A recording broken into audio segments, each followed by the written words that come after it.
Perdão é um mandamento. Eu preciso perdoar para ser perdoado, porque eu tenho muita dívida para pagar com Deus. Então, para ser perdoado, eu preciso perdoar. Na infância entraram muitos problemas que criam um futuro sem paz. Qual é o contrário de paz? Perturbação. Qual é o contrário de prosperidade? Escassez. Quem é a pessoa que está me escutando agora que quer viver perturbada e em falta de tudo? Ninguém. Então você tem que começar a cumprir princípios e colocar as emoções no lugar para isso acontecer. Princípios apontam para a espiritualidade e emoções inteligentes apontam para a sua psique. Tem muita gente que não sabe pra onde tá indo, né? Como você mirar alguma coisa? Tem muita gente perdida agora. Vamos começar então pela infância aqui. Na infância, acontecem coisas que podem mudar completamente o rumo da nossa existência. Falando de traumas. Traumas. Tá. Por exemplo, abandono paterno, violência. Imagina uma violência sexual pra quem é adulto, já é um absurdo. Você imagina você passar por uma violência sexual na infância. E muita gente tá assistindo a gente agora, passou por isso. Porque eu sei. Porque eu tenho essas estatísticas. O método Destiny que a gente faz, eu pergunto, tem uma parte que a gente fala sobre o princípio do perdão, que é um princípio milenar. Para você ser liberto emocionalmente, você tem que ser um cara aberto ao perdão, uma pessoa aberta ao perdão. Perdoar não é você absorver a pessoa. Você não tá dizendo, você pagou o que deve. Não, não. Você é quem tá se libertando. Quando você perdoa, você tá se desconectando do algoz. Você não tá liberando ele para viver a vida sem pagar pelo que fez. A gente confunde o que é perdoar. Perdoar não é absolver. Perdoar é você se libertar. Perdoar não é você validar o que a pessoa fez contra você. Perdoar é você voltar a dormir. Perdoar é você não ter mais que dormir com essa pessoa na tua cabeça. Que adianta você deitar e levar o algoz pra cama com você? A pessoa que te fez mal. Mas a pessoa pode estar pensando, é fácil quando é alguém que eu posso não ver nunca mais. E quando é teu pai, tua mulher, teu marido? Porque aí é difícil. Você, além de perdoar, você vai conviver dia a dia com essa pessoa. E aí? A vida, ela não é fácil pra ninguém, Vilela. Quem não tá passando por esse problema, tá passando por outro. Se tem uma coisa que a gente pode afirmar, é que no mundo a gente vai ter aflições. Aí você tem que descobrir qual é a tua cruz pra carregar e carregar. Então, a cruz de algumas pessoas é esse perdão que ele vai ter que dar pra alguém que ainda convive. Que é o caso de um pai, de uma mãe, de um marido, entendeu? Mulheres que passaram por um abandono e depois o marido quis voltar pra casa, mas sofreu pra caramba. O marido deixou o filho, traiu, fez um monte de coisa. E depois ela resolve restaurar aquela família e dar mais uma chance, mas o sentimento... Poxa, fica, né? Fica ali, entendeu? Então, como é que cuida disso? Ou seja, é físico, emocional e espiritual. Não é só espiritual, não. Cuidar fisicamente, emocionalmente, tem que ter terapia, tem que ter acompanhamento de profissionais. Também tem que ter espiritualidade, porque o perdão, ele transcende o psíquico. Ele é muito mais do que isso. É você entender que, por exemplo, eu que sou cristão, você já pecou? Claro, Muitas vezes, eu também. Pra eu que sou cristão, eu entendo o seguinte: se Jesus perdoa meus pecados, eu tenho que perdoar quem me feriu. Porque é assim que tá escrito. É lógico que isso aqui é uma filosofia cristã. Tá escrito na Bíblia, eu acredito. Jesus fala o seguinte: você não precisa me amar pra eu te amar. Você amando Jesus ou não, ele te ama. Ele me amou primeiro. Tá escrito. O que tá escrito é verdade pra mim. Você não precisa ser fiel a Jesus pra ele ser fiel a você. Porque se o homem é infiel, o Senhor permanece fiel. Tá escrito. Mas Jesus fala assim, com as palavras dele: se você não perdoar quem te feriu, o meu Pai que está nos céus também não perdoa seus pecados. Diferente do amor e da fidelidade, o perdão tem uma condição. Eu perdoo as pessoas, por isso que eu digo que transcende ao psíquico. Porque não é só porque eu quero perdoar, porque eu quero estar bem comigo, eu quero ser feliz. É porque é um mandamento. Perdão é um mandamento. Eu preciso perdoar para ser perdoado. Porque eu tenho muita dívida para pagar com Deus. Então, para ser perdoado, eu preciso perdoar.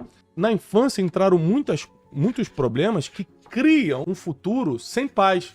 Qual é o contrário de paz? Perturbação. Qual é o contrário de prosperidade? Escassez. Quem é a pessoa que está me escutando agora que quer viver perturbada e em falta de tudo? Ninguém. Então você tem que começar a cumprir princípios e colocar as emoções no lugar para isso acontecer. Princípios apontam para a espiritualidade e emoções inteligentes apontam para a sua psique. Porque é o seguinte, o apóstolo Paulo, eu começo a sair com uma frase do apóstolo Paulo, que ele fala o seguinte: quando eu era menino, eu falava como menino, agia como menino e me comportava como menino.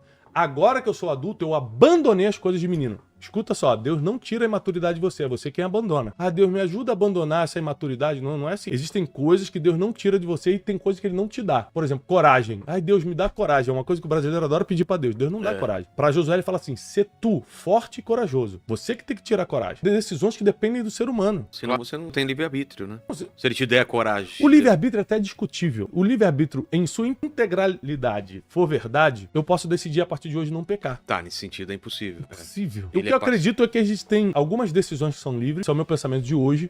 É claro que quando se trata de filosofia, teologia e ciência, a gente tem que estar aberto sempre ao novo. Eu estou aberto ao novo. Hoje eu penso o seguinte, que é um meio a meio. O determinismo, tudo está escrito, e o meu poder de decisão, que é o livre-arbítrio. Existe uma verdade dos dois lados para ser estudada. E eu tô numa fase, eu sou muito novo ainda, eu tô numa fase de construção de pensamento sobre isso. Mas o que eu acredito sim é que você tem um poder de decisão em muitas coisas. Como, por exemplo, ter coragem ou não. Porque isso tá escrito, não sou eu que tô falando. Tá escrito Talvez esse exemplo de pecar pode ser um exemplo de uma coisa impossível de fazer, por muito exemplo. extremista, né? É, porque... Tipo, eu ia no banheiro ou não. Eu vou ficar uma semana no banheiro, não tem como. É impossível. Não tem a ver com livre-arbítrio, né? Aham. Tem a ver com uma coisa impossível. Tem muita coisa acontecendo no nosso corpo que joga a gente para um lado. A gente já tem uma forma de pensar. Onde você nasce, como você é criado, como seus pais te amigos, educaram, a cultura que você tá inserido. Hoje em dia, as coisas que você é bombardeado. Que Você tipo- fala, tô com fome. Será que você tá com fome porque você tá com fome?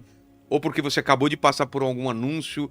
Ou você viu alguma coisa no... É a diferença de fome e apetite, né? Fome é o que o teu corpo tá precisando, apetite é o que a tua mente tá pedindo. Então, tipo assim, se você tá com fome de um lanche, não é fome de verdade. É uma coisa apetite. específica, né? É específico. Paulo, ele diz que nós temos que tomar a decisão, e sim, eu acredito nesse poder Entendi. da escolha, de abandonar as coisas de menino. Então, por exemplo, eu ficar chateado contigo e virar a cara pra você é coisa de menino. Ontem eu fiquei chateado numa situação, um pouco antes de entrar no programa, eu fiquei chateado numa situação, mas resolvi ali mesmo. Tá. E falei com a pessoa, cara, a gente precisa resolver porque eu tô chateado. Ó, foi assim, eu acho que tem que falar diferente comigo. Tem Entendi. que falar... Resolver, porque eu não sou mais menino, não vou ficar virando a cara pra você e fingir que agora o Vilela não existe. Porque eu vou resolver contigo. Agora, se você decidiu não ter mais nenhum tipo de contato comigo... Aí fala, não quero papo. Não, eu quero. Eu vou te Você respeitar, tentar, mas eu fiz minha parte. Entendi. Minha parte foi, Vilela, não gostei do que você falou, o jeito que você falou e tudo. Ou seja, ter inteligência emocional, ter emoções inteligentes, cumprir princípios, não é ser santinho e agir sempre certinho, segundo uma cartilha espiritual ou psíquica que você tem, não. É você ter capacidade, inclusive, de se arrepender quando errar. É? Isso é ter emoções no lugar e isso é ser uma pessoa espiritualizada. Vilela, inclusive, me desculpa que da mesma forma que eu tô pedindo pra você falar diferente comigo, eu falei alto contigo e eu errei. Então você me perdoa aí, irmão.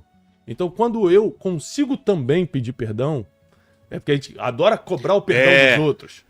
Mas é quando eu difícil, consigo né? pedir perdão, aí, irmão, eu tô mostrando que eu tô amadurecendo. Quando eu consigo me colocar no lugar das pessoas E falar, quando é "Cara, verdadeiro, né? o Porque Vilela tem muita gente que pede perdão, mas não é verdadeiro não também. é só pra politicamente estar bem. Exatamente. Mas aí tem a ver com a sua decisão interior. Você, por dentro, nunca vai estar bem se não for verdadeiro. É. Então, amadurecer é um princípio milenar ppocas pessoas tomam decisões imaturas, apressadas, fora de tempo, porque foram infantis nas suas escolhas. Então, o princípio da maturidade é milenar, te faz viver melhor, te faz prosperar financeiramente. Ah, é? Opa! Olha só, porque a gente fala assim, o rico não gosta de dar dinheiro. Mas não é isso, é porque ele já amadureceu financeiramente. Ele sabe que se ele te emprestar esse dinheiro, você não vai pagar. Quantas pessoas aqui emprestaram dinheiro, estão até hoje tentando reaver, aí perdeu a amizade do primo, perdeu a amizade do amigo, perdeu tudo e não conseguiu o dinheiro de volta. Só se desgastou. Fala, o que eu fiz? O rico já aprendeu isso. Então não é que ele... tem mesquinho também? Tem. Mas eu não tô falando do mesquinho, eu tô falando do cara que não emprestou porque ele já é maduro o suficiente pra saber, senão o cara não vai me pagar. É melhor perder a amizade dele agora do que perder a amizade depois e o dinheiro ainda. Porque ele já tem experiência naquela área financeira. Por isso ele tá com dinheiro. Entendi. É provavelmente que por isso ele tenha prosperado. Então, ser maduro exige emoções inteligentes e exige cumprimento de princípios. E um dos princípios que o apóstolo Paulo nos ensina é que você tem que abandonar as coisas de menino. Então, tudo que é infantil, emocionalmente falando, não falo mais contigo. E, a não ser que seja uma proteção, por exemplo. Tem gente no meu Instagram que tá bloqueada. Por quê? Não é uma pessoa que eu tive uma discussão. É uma pessoa que eu nem conheço. Não é você que eu conheço, que a gente pode resolver aqui. E entra lá falando uma besteira que eu nunca vi, da onde tirou.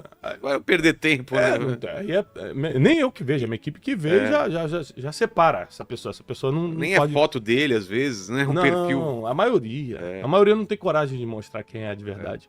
Mas você tá falando muita coisa pra homem, né? E a maturidade pra mulher? A mulher... Além das coisas que... A mulher tem uma vantagem, cara. Ela amadurece mais cedo? Ela tem uma maturidade natural. Tenho 4 filhos, 2 meninos e 2 meninas. Não tem nem como comparar minhas meninas em termos de maturidade. É incrível, né? Como mulher que amadurece muito mais rápido. É muito, o instinto de proteção que ela tem, de responsabilidade, de cuidado. A mulher, ela consegue demonstrar. Hoje, se os casamentos sobrevivem, se as famílias estão de pé ainda, é por causa muito mais das mulheres. As mulheres têm a capacidade de ressignificar coisas, de deixar pra lá, de dar mais uma chance, vamos começar. Os homens não têm isso, não. A mulher consegue passar por cima de problema muito mais fácil. Muito, de deixar pra lá. É da natureza. A sabedoria Provérbios 31 diz que a mulher sábia, né, acordava cedo, dava ordens aos empregados, ou seja, não tá falando nem de uma dona de casa, tá falando de uma mulher empreendedora em Provérbios 31. E que a sabedoria estava com ela. Então, eu acredito muito que Deus deu um sexto sentido, por assim dizer, né, para a mulher, que é essa capacidade de percepção. Você pode ver que a maioria das vezes que a nossa mulher fala assim, não faz, se você fizer, vai dar errado, cara. É. Coisa de mãe também, né? É coisa de mulher. É coisa de mulher. A mulher fala assim, olha, Thiago, não gostei desse cara. Que isso, você nem conhece, tá julgando. Thiago, não sei porquê, não bati com ele. É o cara que vai te esfaquear pelas costas depois. A mulher fala, te falei, pô, te avisei 6 meses atrás que eu não gostava dele. Então a gente tem que aprender a escutar as mulheres na nossa vida, mães, esposas, né? A gente tem que aprender a escutar as mulheres na nossa vida. Eu sempre falo isso, você que está começando um negócio agora, na sua equipe principal de gestão, coloque pelo menos uma mulher, por causa da capacidade sensitiva que a mulher tem. Verdade. De perceber coisas. Até no próprio arrumação, quando tem mulher, a mulher fala, gente, isso aqui tá sujo. O homem nunca vai perceber que isso aqui tá... Caramba, aqui, ó, tá fora do lugar, entendeu? A mulher já percebe, já coloca tudo no lugar.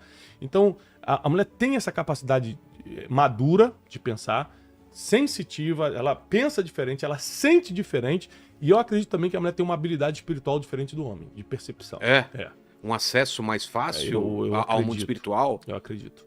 Não acesso mais fácil, mas uma sensibilidade diferente. Tá.